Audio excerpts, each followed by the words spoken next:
Aujourd'hui, Nature Inc. vous raconte une histoire d'amour vieille de 100 millions d'années. Depuis toujours, fleurs et abeilles dépendent les unes des autres. Mais cette belle histoire est aussi une histoire d'argent, puisque les abeilles pèsent 20 milliards de dollars dans l'agrobusiness. Or, depuis quelque temps, les abeilles disparaissent mystérieusement. Pourquoi ? Nous verrons aussi comment une nouvelle loi de l'Union européenne donne du travail supplémentaire aux chauves-souris. Aussi surprenant que cela puisse paraître, depuis que le beurre de karité peut être utilisé dans la fabrication du chocolat, l'essor économique de la savane repose sur les frêles épaules des chauves-souris. Bienvenue dans Nature Inc., une série qui met un prix sur les services que la nature nous rend.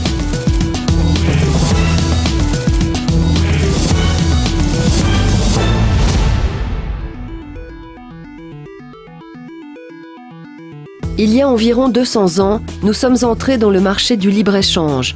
Et dans notre course à l'industrialisation, nous avons oublié la nature. Nous dépendons de la nature. Nos vies sont étroitement liées à elle. Nous avons besoin de ce qu'elle nous offre, mais nous ne lui donnons rien en échange.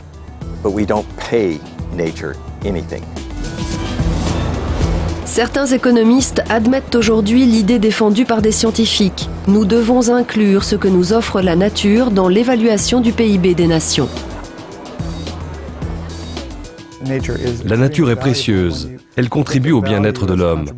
On dit généralement que sa valeur est inestimable, car elle n'est pas quantifiable au niveau du marché. Il y a 5 ans, à l'université du Vermont, le docteur Robert Costanza et son équipe ont tenté de quantifier les retombées financières de la nature. Le résultat est étonnant. La somme atteint 33 billions de dollars, bien plus que le total de l'économie mondiale actuelle. Nous avons observé l'apport de plus de 200 écosystèmes à travers le monde, et c'est leur synthèse qui nous a menés à ce résultat. 33 000 milliards de dollars, un chiffre incroyable, mais que les gouvernements commencent à prendre au sérieux.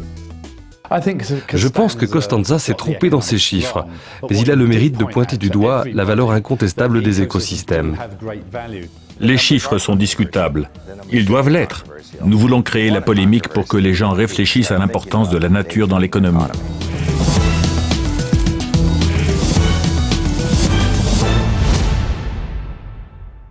On the farm calendar, it's Monday, February 25th, 2008.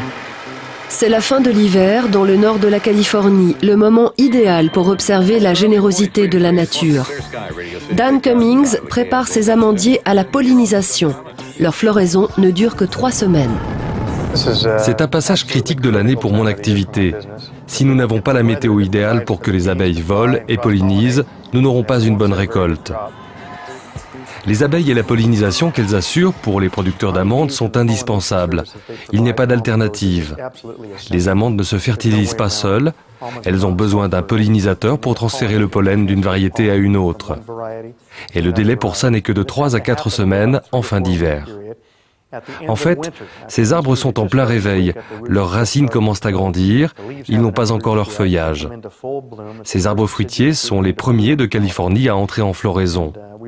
Et nous, on apporte ces ruches pleines d'abeilles, on les disperse dans la campagne et on les laisse travailler pour nous. Les vergers d'amandiers s'étalent sur 250 000 hectares. 80% de la production mondiale d'amandes sont cultivées en Californie. En l'an 2000, cette industrie produisait à peu près 315 000 tonnes par an. Aujourd'hui, nous en sommes à 635 000 tonnes. La production a littéralement doublé en seulement 7 ans. Et personne ne gagne plus que Paramount Farms, le géant de l'industrie. Je suis dans le milieu depuis 30 ans et je n'aurais jamais pensé voir une récolte de cette importance et qui plus est, je n'aurais jamais imaginé que nous pourrions vendre une récolte de cette taille. Nous sommes dans une nouvelle ère de l'industrie de l'amande en Californie et nous avons pratiquement touché le jackpot. Nous sommes à ce jour l'exportateur agricole numéro 1 des États-Unis et le premier fournisseur de l'Europe.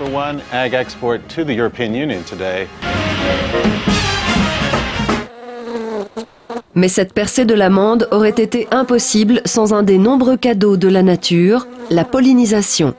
Gene Brandy est un apiculteur très occupé. Sans les abeilles, et ces abeilles en particulier, notre alimentation serait plutôt pauvre. nous n'aurions pas autant de fruits et légumes et sûrement pas d'amandes. Vous savez, ce sont plus de 15 milliards de dollars de cultures qui n'auraient jamais pu être générées aux États-Unis sans la pollinisation des abeilles. Notre dépendance aux abeilles en tant que pollinisateurs n'a jamais été aussi forte.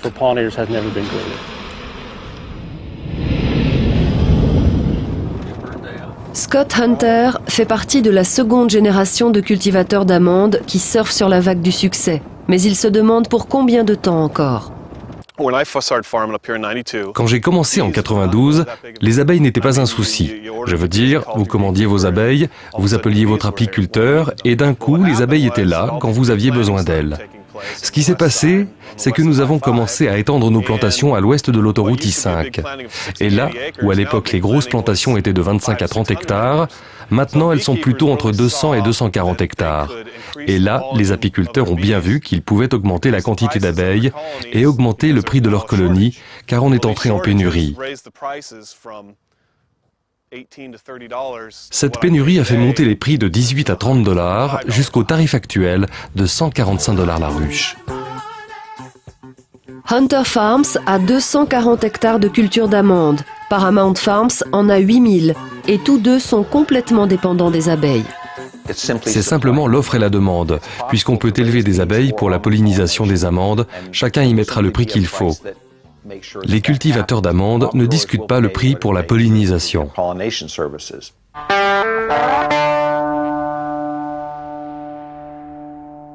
Le problème est qu'en 2006, les abeilles ont commencé à mourir en Californie et ailleurs aux États-Unis. 1 million de ruches domestiques ont disparu, soit plus de la moitié des ruches des États-Unis. Sue Corbey, scientifique au Centre de recherche sur les abeilles de l'Université de Californie de Davis, étudie la disparition des colonies. C'est très complexe. Pour résumer, il s'agit d'un stress résultant de la nutrition, des pesticides et de l'environnement. Nous avons de nouveaux parasites et maladies. Les symptômes trouvés sont très différents et varient d'un apiculteur à l'autre. C'est donc vraiment dur d'isoler un problème en particulier. Cette ruche est très malade. C'est juste un aperçu de ce qui se passe. Et cela s'étend très vite chez certains apiculteurs. Parfois, ils ont une lente diminution, d'autres des colonies en pleine forme. Et quand ils reviennent, les ruches sont vides. C'est une sorte d'épuration. Quand les abeilles sont malades, elles sortent et ne reviennent pas. Par le passé, la population des abeilles a connu de fortes chutes. Puis elles ont repris le dessus. Mais cette chute-là a l'air bien plus dévastatrice. Je pense que c'est un cri d'alarme de la nature. Quand vous ajoutez les pesticides et les maladies à une alimentation pauvre, c'est tout simplement trop dur à supporter pour les abeilles. Gordon Wardell, du service de recherche agricole du département américain de l'agriculture, a été engagé par les cultivateurs d'amandes pour enquêter sur l'extinction des colonies. Ce que nous voulons, c'est comprendre ce qui se passe lors de la disparition des colonies et pourquoi les abeilles meurent. Nous cherchons à optimiser les récoltes, leur rendement, ce qui est bien, mais nous veillons aussi aux abeilles et à leurs besoins. Wardell prétend avoir créé un complément alimentaire pour aider les abeilles à récupérer. On demande aux abeilles « qu'aimez-vous » et on leur donne le choix entre différentes préparations de protéines et d'autres choses et elles nous disent très vite ce qu'elles préfèrent. On agrémente le tout d'acides aminés, de vitamines et de minéraux et après environ 3000 essais, on obtient un régime qui a l'air de vraiment convenir aux abeilles. Elles vont plutôt bien, elles sont passées par quelques jours difficiles.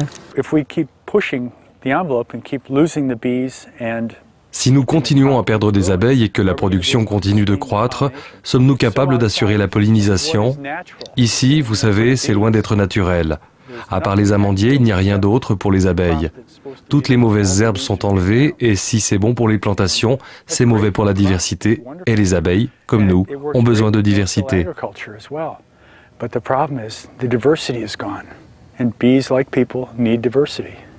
Mais pour les cultivateurs d'amandes, c'est le marché qui commande.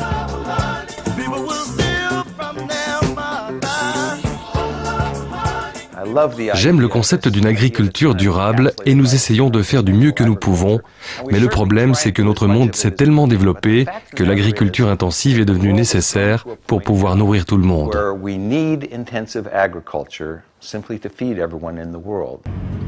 La collective des amandes de Californie investit des millions dans la recherche et travaille avec les apiculteurs pour trouver ce qui tue les abeilles.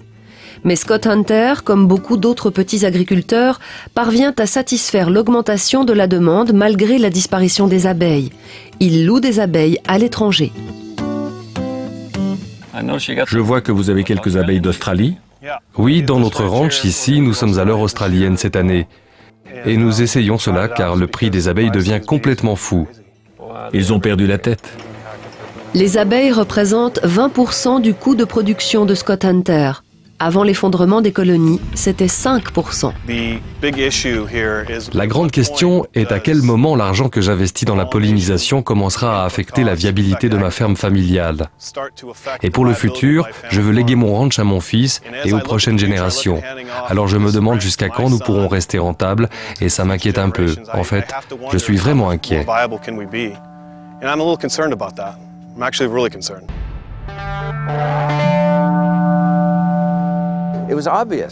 C'était évident en 1860-1870 que finalement, il faudrait arrêter de consommer encore et toujours. Il y a des limites à ce que nous pouvons tirer de la nature. Il y a des limites à la raison de vouloir toujours consommer plus. John Stuart Mill a vraiment écrit de jolis passages à ce propos. Un jour, sûrement, on arrêtera de jouer des coudes, de se marcher sur les pieds, et on sortira de cette mentalité de marché, de ce monde concurrentiel.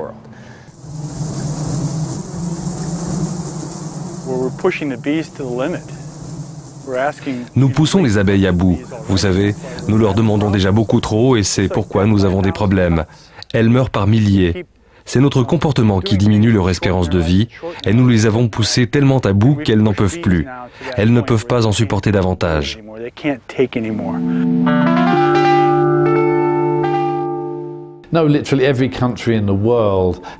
Tous les pays ont modifié leur écosystème naturel. En Europe, en Amérique du Nord, nous avons perdu la majorité de nos forêts en quelques siècles pour les convertir en de puissants systèmes agricoles. Beaucoup de pays en développement utilisent le même modèle de croissance économique et ne réalisent pas encore la valeur de ce qu'ils sont en train de perdre. Nous voici dans la zone pauvre et aride du Sahel, au Ghana. Jusqu'à récemment, toute production était destinée à la consommation locale. Mais aujourd'hui, la population a désormais des perspectives pour sortir de la pauvreté. Et cela découle d'une décision prise bien loin d'ici, à Bruxelles.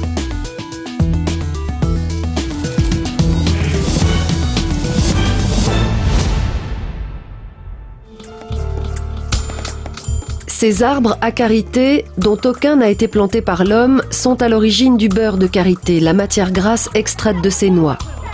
En 2003, l'Union européenne a autorisé l'utilisation de matières grasses autres que celles du cacao dans la composition du chocolat. L'industrie du karité, réputée meilleur substitut au beurre de cacao, représente déjà 20 millions de dollars par an au Ghana. Et le commerce de ces graines, résistantes à la sécheresse, grimpe en flèche. L'entrepreneur Senyo Kpeli a le vent en poupe. Son nouveau centre de production sera bientôt opérationnel.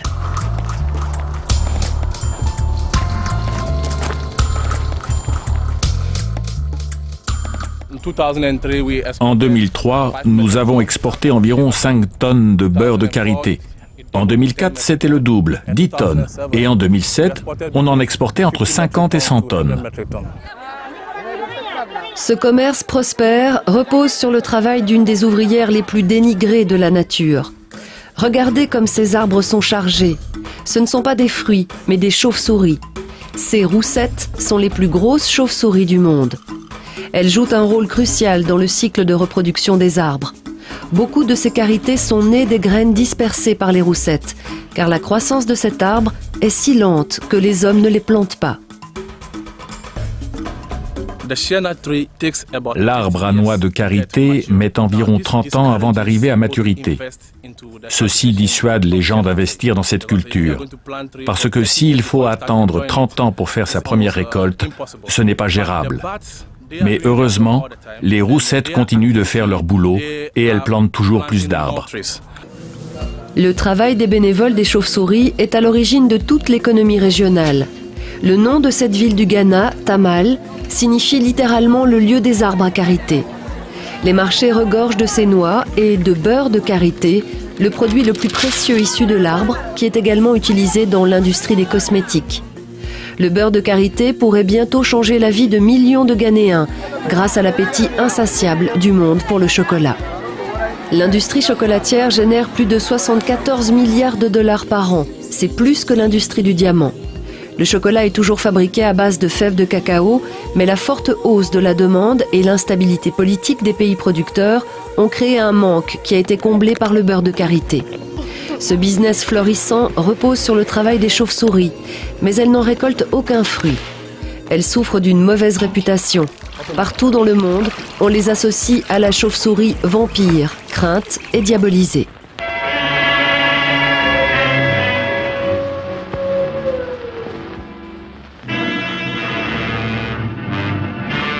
I'm afraid. Afraid? Afraid of what, Cricket? The bats, sir.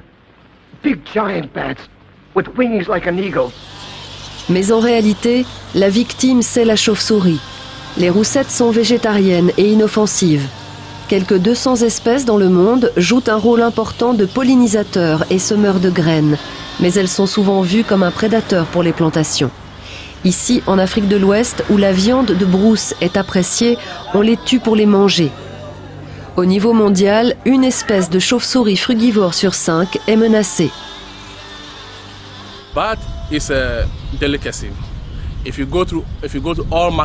La chauve-souris est un mets raffiné. Si vous allez sur les marchés partout dans le pays, vous verrez des chauves-souris. On les chasse tous les jours. On en voit partout, dans chaque arbre, près des habitations. Et les enfants leur jettent des pierres. Alors les chauves-souris, maintenant qu'elles sont traquées, vont se réfugier dans les camps militaires où personne n'a le droit d'entrer.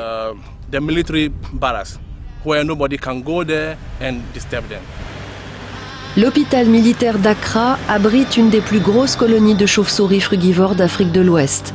Ici, elles sont protégées par les militaires. Les amoureux des animaux considèrent cela comme de la persécution, mais pour ceux qui veulent manger ou gagner de l'argent, c'est de la nourriture. Mais c'est surtout un flagrant déni des lois protectrices, car ces espèces sont protégées. Les malchanceuses finissent ici, au marché des chasseurs d'Accra. Il y a quelques endroits où on vend de la viande de brousse. C'est certainement ici que se trouve le plus important marché de viande de brousse.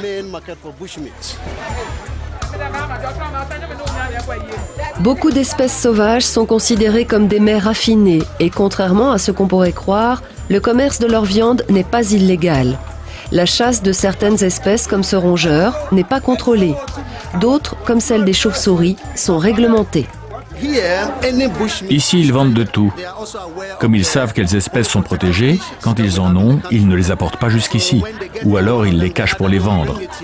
Mais toutes ces viandes, chauves-souris comprises, sont très appréciées de la population. Voilà des chauves-souris à vendre. Quel est le prix de celle-ci ?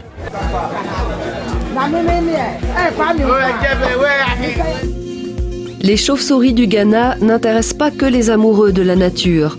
Quand l'une d'elles est vendue 60 cents sur le marché, on réalise l'importance de sa valeur, vivante et en pleine nature. Elles sont invisibles mais indispensables pour l'industrie du karité. Chacune participe à la prospérité du Ghana en disséminant les graines des futures générations de karité dans le Sahel. Il devrait y avoir des organismes pour surveiller, éduquer, pour informer les gens de l'importance de préserver ces chauves-souris, car elles sont très utiles pour notre industrie.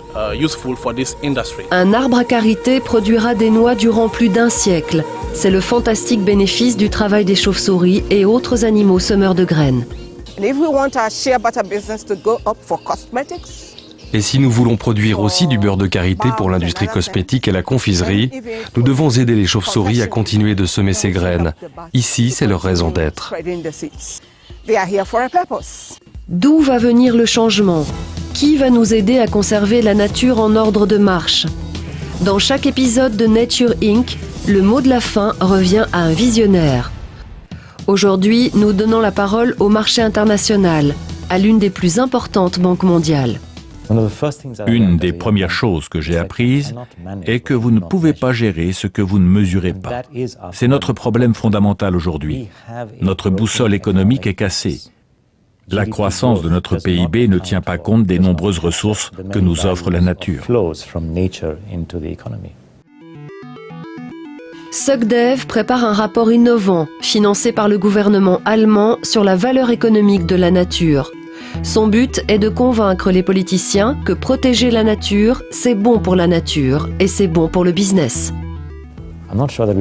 Je ne suis pas sûr que nous pouvons sauver le monde, mais nous pouvons sûrement informer assez clairement pour que le monde se sauve de lui-même. L'économie n'est qu'une arme.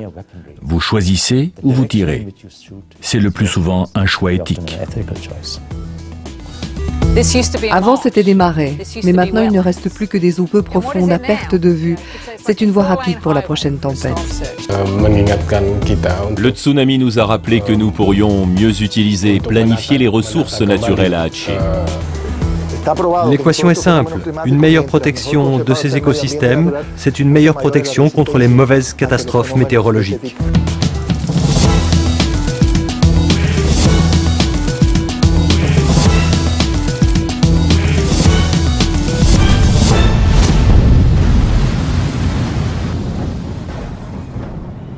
Notre planète est parfois violente.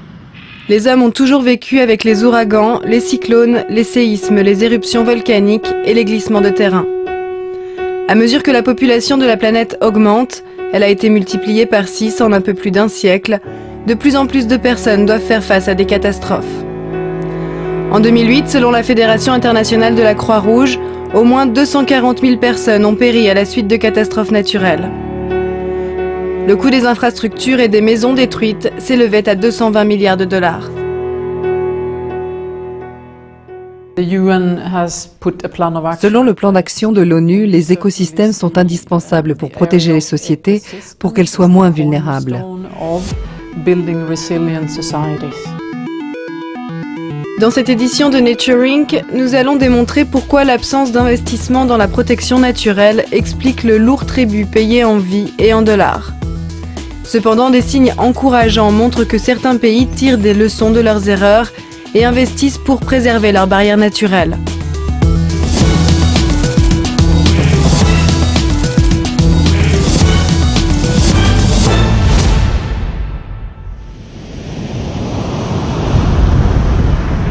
Décembre 2004. Le 3e tremblement de terre le plus puissant depuis 100 ans déclenche le tsunami le plus grand et le plus meurtrier que n'ait jamais connu l'Asie. Lorsque le tsunami atteint la province d'Aceh, dans l'ouest de Sumatra, c'est un mur d'eau de 30 mètres qui se déplace à plus de 500 km/h. Des villages entiers de la côte sud d'Aceh disparaissent complètement. Un demi-million de survivants se retrouvent sans domicile. 4 ans plus tard, ce navire échoué au beau milieu de la capitale, Banda Aceh, est un monument à la mémoire des 170 000 morts et disparus. Même si rien ne pouvait arrêter la force destructrice d'un tel tsunami, un fait extraordinaire est apparu par la suite. Dans les zones traversées par le tsunami, où les forêts côtières, les mangroves et les récifs coralliens étaient sains, il y a eu beaucoup moins de destruction et de perte de vie. En 2005, une étude menée dans le sud de la Thaïlande par des chercheurs japonais a constaté qu'une forêt de palétuviers saine peut réduire la puissance des vagues de presque 90%.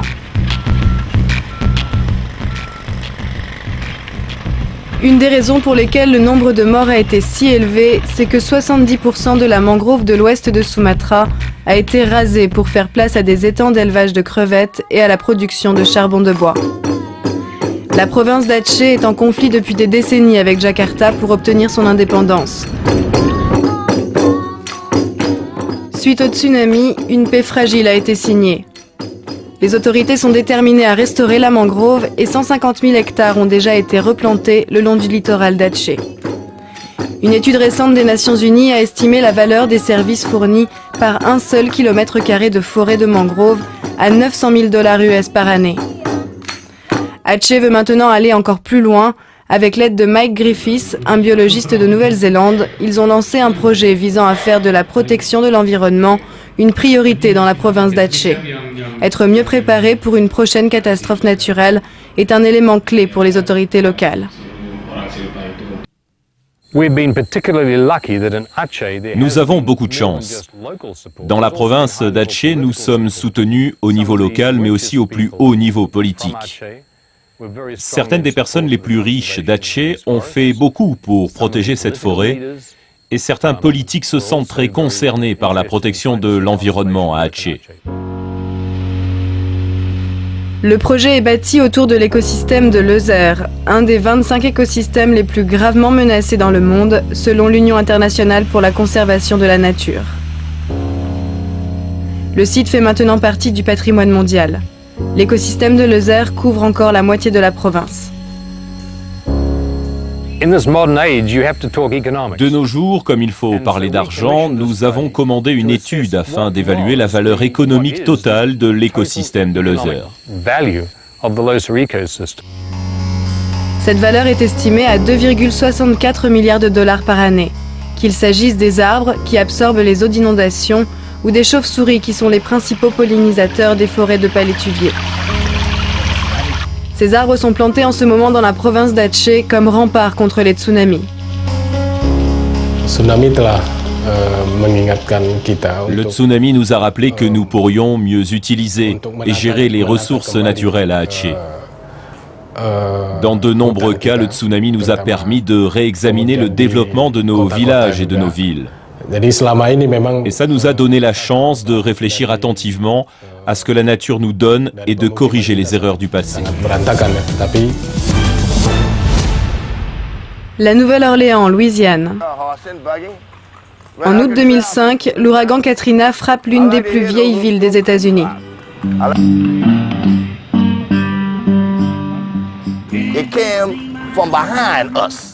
Il est venu de derrière, c'est de là que l'eau venait. Je cherchais ma fille. Tout le monde était dispersé, on ne savait pas qui était mort et qui était vivant.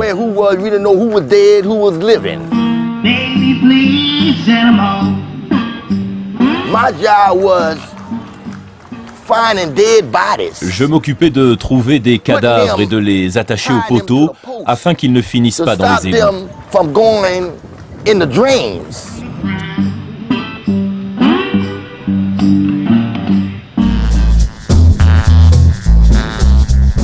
La Nouvelle-Orléans est au cœur du delta du Mississippi, le 6e plus long fleuve du monde. Il y a un siècle et demi, le delta était un kaléidoscope de petites îles, de marais et de canaux. C'était mauvais pour le commerce fluvial, mais très efficace pour protéger la Nouvelle-Orléans des ouragans et des tempêtes.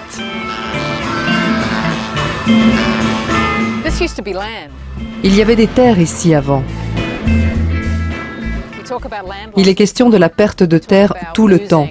On parle de perdre environ 65 km² de terre par an et on va perdre encore 1300 km² et c'est à ça que ça va ressembler. Ici, il y avait un marais avant. Et maintenant, que reste-t-il? Eh bien, c'est une zone d'eau ouverte. Un des rôles les plus importants des zones humides, c'est d'amortir les ondes de tempête. Ici, on n'a plus cette protection. Maintenant, c'est une autoroute pour la prochaine tempête.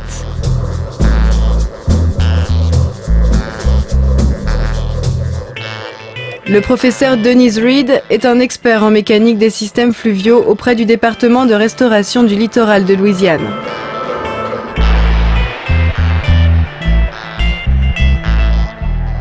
Originaire de Grande-Bretagne, elle est aujourd'hui responsable du groupe de travail qui doit limiter les terribles pertes de zones humides et peut-être en restaurer une partie.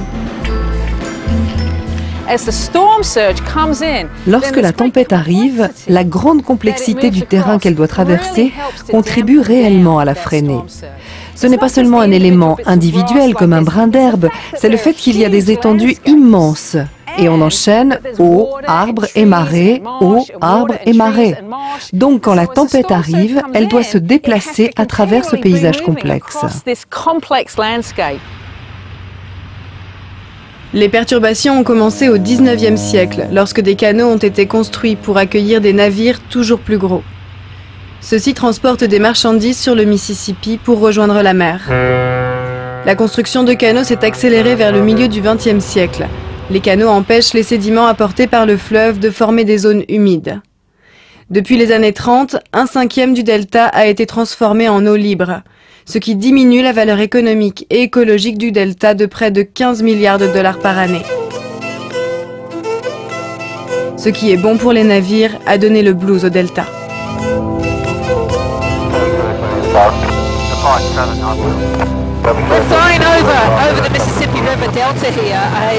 Ici, nous survolons le Mississippi et on voit le fleuve qui serpente vers le golfe du Mexique. Juste là, vous pouvez voir des arbres morts dressés comme des allumettes.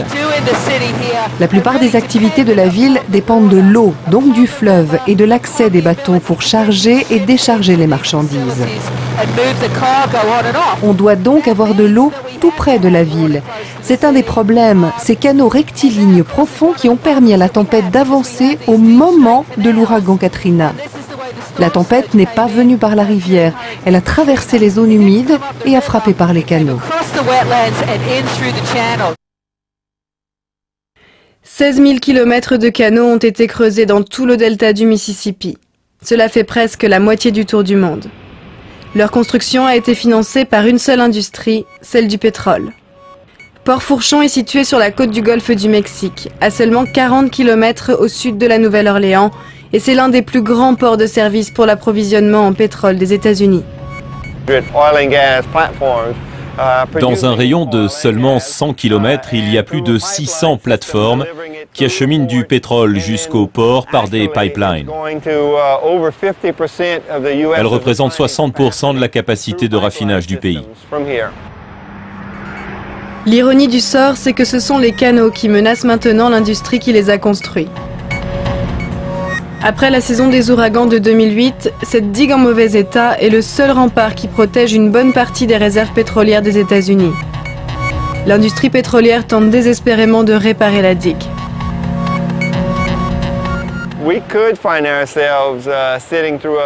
C'est difficile de tout réparer en seulement un an. Mais je ne dormirai pas tranquille si nous ne faisons pas d'importants travaux d'ici à l'année prochaine pour protéger le port.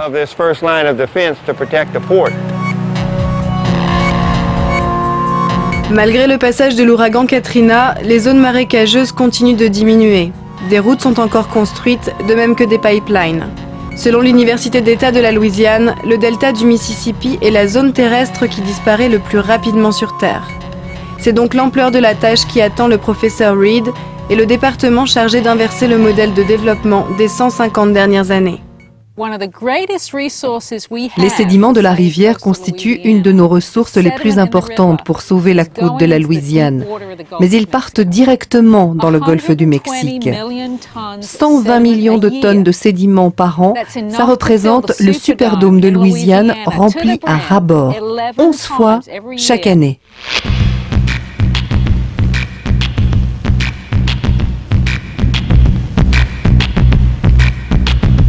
Le village d'Île de Jean-Charles comptait 2000 personnes qui vivaient de la pêche et de la chasse dans le delta. C'est emblématique de ce qui se passe dans la région côtière de la Louisiane. Des villages détruits par les inondations doivent être déplacés et les habitants n'arrivent plus à survivre. Au cours des 10 dernières années, cette communauté a été inondée 5 fois. Lors des ouragans Rita et Ike, la plupart de ces maisons et la route étaient recouvertes par 2 à 3 mètres d'eau. Chaque année, la seule route vers Île de Jean-Charles cède un peu plus de terrain à l'océan. Dans le sud de la Louisiane, la perte de terre rend les choses très difficiles. La tempête a endommagé la base de la route.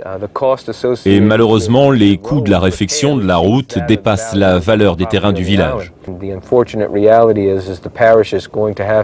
Donc nous allons devoir déterminer s'il vaut mieux réparer la route ou abandonner Île de Jean-Charles. C'est le choix que beaucoup de villages doivent faire ici.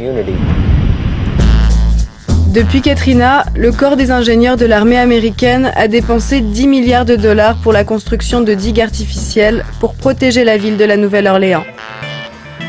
La sauvegarde de l'ensemble du sud de la Louisiane avec des barrières artificielles coûterait encore plusieurs milliards de dollars. Mais les écologistes font pression pour que l'essentiel des fonds soit dépensé pour la restauration de la barrière naturelle. Cela va impliquer de détourner le cours de l'imposant fleuve Mississippi pour qu'il reprenne sa trajectoire sinueuse initiale à travers le delta. Et la facture est estimée à 100 milliards de dollars. Des scientifiques comme le professeur Reed croient qu'il n'y a tout simplement pas d'alternative. Et elle fait preuve d'un optimisme prudent lorsqu'elle parle du compromis qui pourrait être trouvé.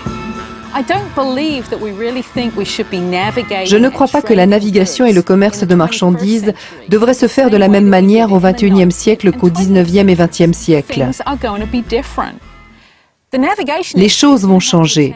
L'industrie de la navigation va devoir s'adapter. Si nous devons tous modifier notre façon d'utiliser le fleuve, je pense que nous pouvons trouver un terrain d'entente. Et je crois que nous pouvons y arriver. Oui, c'est un très gros sujet. C'est l'équivalent d'aller sur la Lune pour l'ingénierie de l'environnement, mais il suffit de vouloir. La technique existe, il faut que la volonté suive.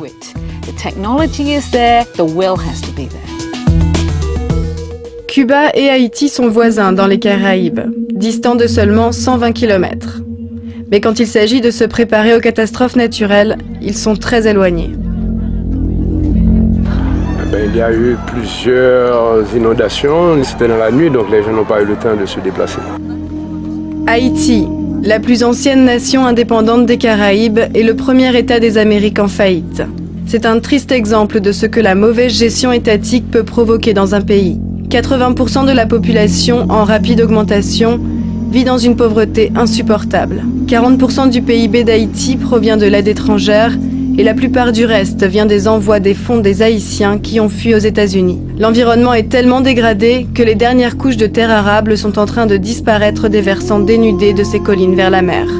Quand un ouragan frappe Haïti, comme cela arrive souvent, les 8 millions d'habitants sont impuissants.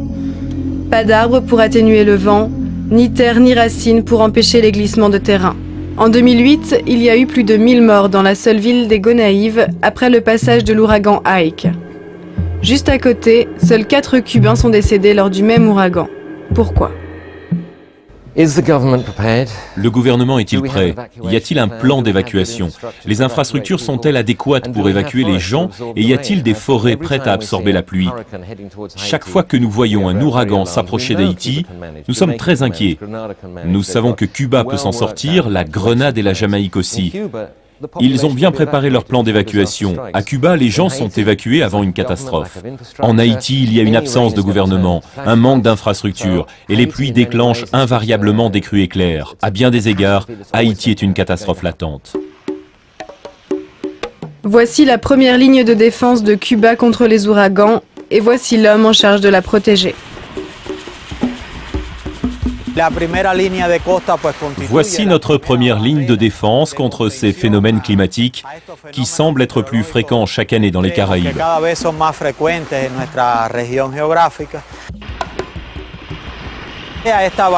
Cette barrière naturelle contribue à dissiper l'énergie des tempêtes.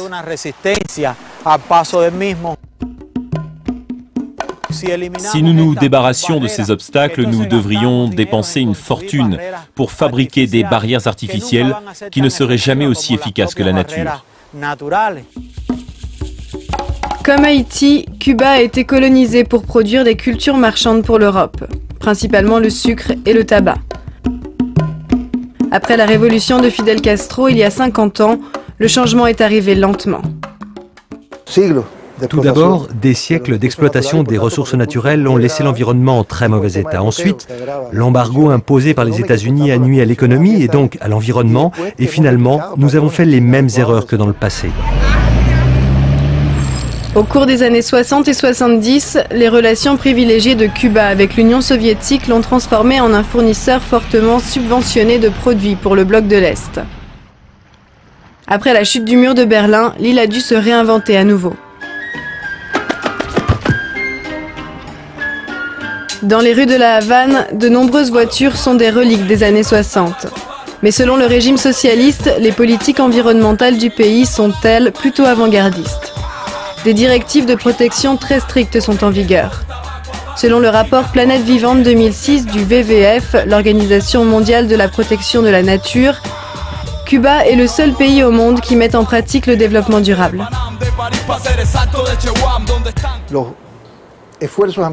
Les politiques environnementales isolées finissent par échouer parce qu'elles ne tiennent pas compte des autres éléments du développement durable. Je pense que Cuba est un exemple intéressant d'un pays qui essaye d'équilibrer les trois éléments de base, les facteurs économiques, sociaux et environnementaux. Ce n'est pas parfait et nous avons fait beaucoup d'erreurs, mais je pense que c'est un exemple intéressant. Depuis le début des années 90, la Havane a protégé officiellement plus de la moitié de son littoral. Selon Orlando Rey Santos, c'est un élément directeur du système de gestion des catastrophes, avec le logement à l'épreuve des ouragans et les plans d'évacuation. Cuba est pratiquement le seul pays d'Amérique latine et des Caraïbes qui a augmenté ses zones boisées au cours des 15 dernières années. Nous avons donc plus d'arbres sur nos montagnes et davantage de mangroves sur nos plages. Cela nous procure une meilleure protection contre les ouragans et contre les tempêtes. L'équation est simple. Une meilleure protection de ces écosystèmes, c'est une meilleure protection contre les mauvaises conditions météorologiques. En raison de ces politiques, Cuba dispose de zones humides extraordinaires. Des activités comme l'élevage de ces crocodiles indigènes qui étaient à 2 doigts de l'extinction génèrent aujourd'hui de précieux revenus. Mais la fonction la plus importante de cet écosystème est la protection.